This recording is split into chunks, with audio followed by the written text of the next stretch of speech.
stores left. But here's the one thing. I actually missed something yesterday, and somebody called me on my radio program yesterday during, around lunchtime, and they said, Glenn, why is it, you always say, look at the other hand. What's the other hand doing? Everybody's talking about AIG. You know what? I didn't know at the time. I didn't know until about 3, 4 o'clock in the afternoon yesterday.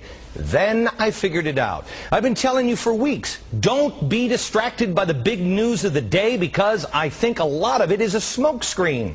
The Citibank offices, the AIG. Yesterday, I fell for it myself. While everybody, including me, was taking sides on the AIG bonuses, something so much more important, history, happened yesterday.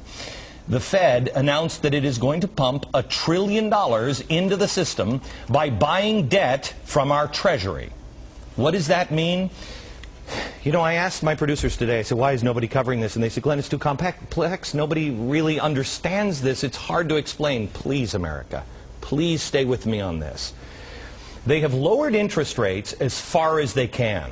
What happened yesterday is a last-ditch effort. You know, it's like they put our entire economy up on the roulette wheel and said, yeah, you know what?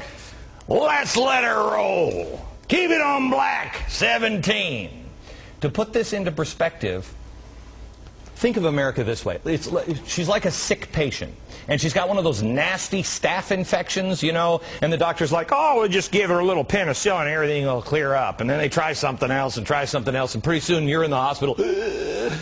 And that's when you open up your eyes and you see everybody, you're now in an isolation room there in the hospital, and they've all got masks, and they're hanging a little bag of IV, and they're like, oh, don't worry, everything is going to be okay. Oh, dear God, he's going to die. They usually, you know, the last line of defense for antibiotics is Vanco. That's it. If it doesn't work, you're dead.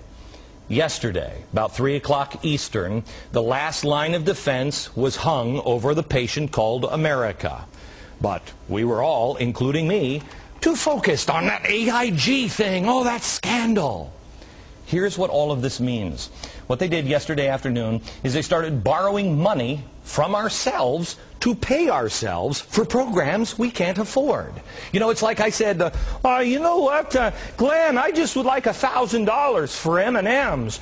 Well, Glenn, I don't think you should be spending that $1,000, but I really want some M&Ms, Glenn. Okay, I tell you what, I've got some money right here. Well, it's not actually money. What it is, you know, it's an IOME. So, Glenn, I'll give it to you. Oh, my goodness, Glenn, thank you so much. I'm good for it. Really, I am. They're moving money from one pocket to another. It doesn't work.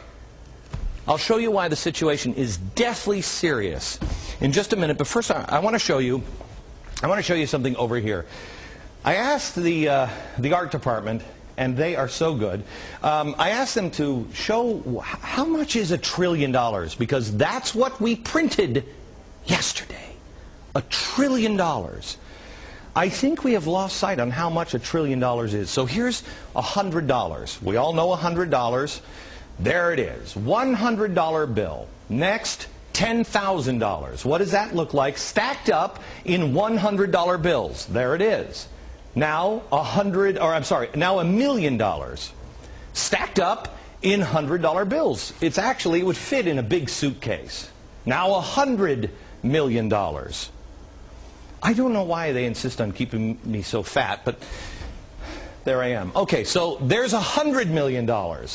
Now let me show you $1 billion. If it was all stacked up, that's how big, about the size of your car. This is going to get ugly. This is what $1 trillion looks like.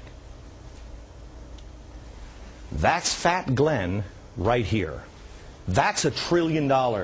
That's how much money yesterday the Fed created out of thin air when they said, oh, let me take it out of this pocket in an IOU, you print the money and we'll put it in this pocket. This is why yesterday, in the time that I was on the air, gold shot up $50. The price of gold is up $75 in 18 hours after they announced this. investors, the people with money, the people that know what this means, they're not stupid. They're getting out of the dollar. The dollar deflated and went down in the biggest drop. I think it's the third lowest since 1970. Look, let me explain what this means here. Let me play doctor for you, but I'm not going to talk to you like you're a third grader, all right? I am sick and tired of people not giving you the benefit of the doubt and just thinking that you can't handle anything except a partisan argument. Here's what it is. The antibiotic that we've just gave ourselves, $1 trillion of money that we just manufactured, this has been tried before, but it has never, ever worked in the history of the civilized world. Never. It ends in Zimbabwe. It ends in the Weimar Republic. It ends with wheelbarrows full of money for bread. Can this time be different? I don't know. Maybe. We sure hope so now, don't we?